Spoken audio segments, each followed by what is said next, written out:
Hey guys, welcome back to my channel. In today's video, we're going to be getting ready using my favorite makeup products, and we're going to yap about books. I am going to talk to you about some of my favorite books, some of my favorite genres to read, and I will tell you why I like them, what not, and I will ask your recommendations. We will also talk about reading block. Yes, there's something called a reading block, and that's what I'm going through right now. I can't read any books, so I need you guys' help, okay? So without further ado, let's jump into it. Let's start with base. For my base, this is like my number one foundation to use. This is Lancome Tint Miracle. So I just use a little bit of this.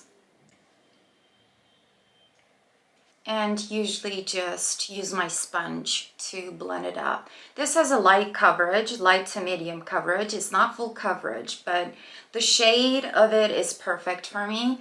And I love how skin-like it looks on my skin. So a little bit about the kind of books that I like reading. I like thriller books like Agatha Christie, Lewis Penny, John Hart, who else? There's a lot of people. I like Karen Slaughter, Coptown. This is a great book. I like mystery books. I want to guess what's going to happen next. That's it. I like thriller books, okay, mostly. But I also love psychology and literature. Especially Russian literature. I quite like it. One of my favorite writers is Dostoyevski, and there's a lot of reasons for that. Before I talk about Dostoyevski, I'm in a rut where like I start reading a book and then I get bored and then I start another one and then I get bored. Sometimes I go through stages like this where I can't read any book. And I hate when that happens because if you watched my work and life balance video, I like being productive, okay? I'm a person that likes to be productive. Even when I'm not productive, I like doing things productive. And reading is very important to me because when I read, I feel like I got shit done, okay? I feel better about myself when I read. 10 pages, 5 pages, doesn't matter. Like if I read, I feel like, okay, today's a good day. I read a little bit. I did this, that, whatever. I feel better. But sometimes I could go through stages where I can't read anything. Like I was reading this book, Reinventing Your Life by Jeffrey Young. It's a self-help book. I do like self-help books too. But like I said, my favorite is thriller books. One I read, stayed in my mind, is called Woman in the Window. It's a great book. It's a new writer. I don't remember the writer right now, but it's a great book. I would love your recommendations about thriller books, thriller and mystery books. My style is Agatha Christie, Lewis Penny. Lewis Penny is from Canada, by the way. She has a very similar style to Agatha Christie. And she's even better of a writer than Agatha Christie. I said it, okay? Sorry if you love Agatha Christie. I do love Agatha Christie too, but she's amazing. She's very talented. But anyway, if you have any recommendations about thriller books, please recommend them in the comments because I'm in a stage where I can't read anything. Like, I tried self-help books. I tried to read this book, Dune. It's really famous. Everybody loves it, but I don't like fantastic books. I'm on page 100, and there's just way too many names and it's just a whole different world. Like, I don't like fantastic books. They don't interest me. But if you read Dune series, because I have the whole series in my library. So if you read it and if you tell me like, hey, stay with it, like just read it, you will love it in the end, then I will reconsider reading it, okay? So as I was saying, I'm in I have a reading block, okay? I go through stages of like reading philosophy, psychology, thriller books, like different kind of stuff, right? What are your favorite books to read? So my favorite writer of all time is Dostoyevsky. There's a lot of reasons for that. I think he is a genius, and I'm not sure how he's survived on planet Earth having the amazing wide range of perspective that he has had. My favorite book of his is Crime and Punishment, but I think I can explain better why I like him so much and why he's my favorite of all times if I tell you a little bit about Brother Karamazov. I might be pronouncing that wrong, but that book is incredible. I mean, Crime and Punishment is my favorite for a reason, but I'm going to talk about Brother Karamazov. So, in Brother Karamazov, there are a lot of different types of characters, okay, with different beliefs and with different lifestyles. And what Dostoevsky does to fuck with your brain so much is he gives you the information and he doesn't tell you this is right or that is right. He just gives you the data and you have to decide for yourself what you think is more sensible or what you think is better. And I hate that because he describes his characters in such detail, like say a monk or a Muslim or an atheist, okay, from completely different poles. He takes those characters and he explains like what they do, what they believe in, and why they believe in what they believe in, and why they do what they do. He just goes into the human soul and like the core of our actions, and his ability to describe human psychology, why we do what we do, is just incredible. He just sees the core reasons to human actions.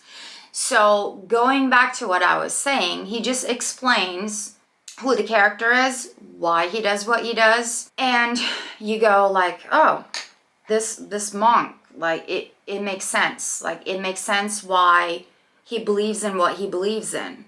And then you're like, I like that. That makes sense. And then you read about the atheist, and then you go, that makes sense. And then you read about the Muslim, and then you go, well, that makes sense. And then at the end of it, you're like, well, what do I believe in now? Like what? Everything makes sense. Why are you fucking with my brain so much? And how do you have such a wide, huge perspective of like two different poles? How did you survive having the brains that you have had?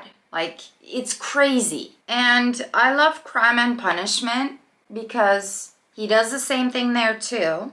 He talks a lot about conscience. Am I saying that right? I think so. The message of that book is basically, he's talking about like, if you do one bad deed, and if that's gonna help so many people, and if, say, Napoleon or other people in the history have done bad things to initially do a good thing to benefit others, then this guy in the book, he kills a woman. He thinks then, if this is the case, then why can't I kill this woman? Because this woman is a ratchet. She's a really bad person. She's cunning. She's a disgusting person. Like, so why shouldn't I kill her? So he ends up killing her. I don't want to give you too many spoilers, but he ends up killing her. At the end, he drives himself crazy and he ends up admitting his guilt. He just ends up getting caught. His conscience, his inner feelings, they eat him up. And he just ends up going crazy, basically, for the crime that he has committed. But there's so much more to that book than that. I promise you that. If you haven't read it, please read it. I want everyone to read Crime and Punishment. I mean, even Freud has said so many things about Dostoyevsky. Okay, Dostoyevsky is not just a writer. He's a psychologist. He's a forward-thinking person. He's an amazing writer. Okay, he's my favorite writer of all time. But yeah, after Crime and Punishment, I read Leo Tolstoy. I've read Gogol.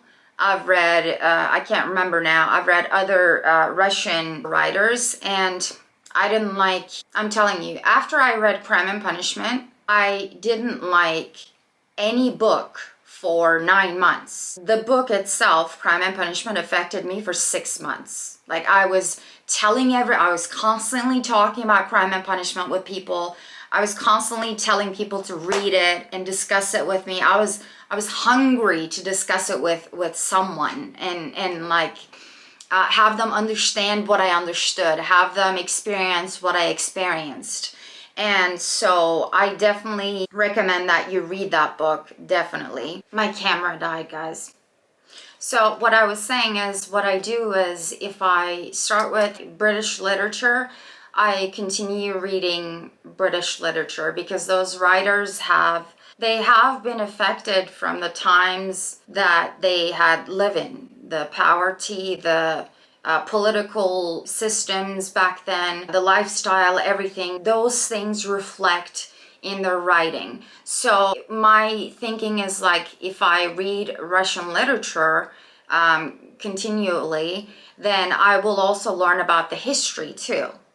But going back to being in a reading block, what do you guys recommend that I do? I really want to read this book called Reinventing Your Life by Jeffrey Young.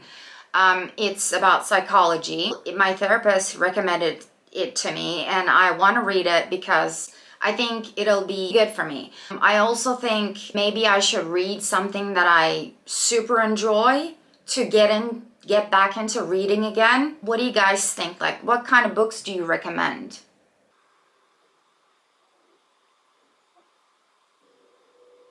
And you can also leave in the comments like your favorite writer of all times and why you like that writer. You can give me any book recommendations. I love reading. I commute to work for 2 hours, and I like reading during that time. And so you are welcome to recommend me any sorts of books. I already told you what kind of books I like. Alright guys, this is it for today's video. I got a haircut. What do you think of my haircut? It's still long, but it's got some layers. Anyways, let me know if you like this kind of content. I could do book reviews, I could do movie reviews that I love. My channel is mostly based on makeup, but I like doing other stuff too. So if you have any recommendations about any contents, please let me know in the comments. And don't forget to give me book recommendations and recommendations on what to do when you get a reading block. Thank you for watching, and if you want to support my channel, please subscribe and like this video. I will see you guys on my next one. Bye.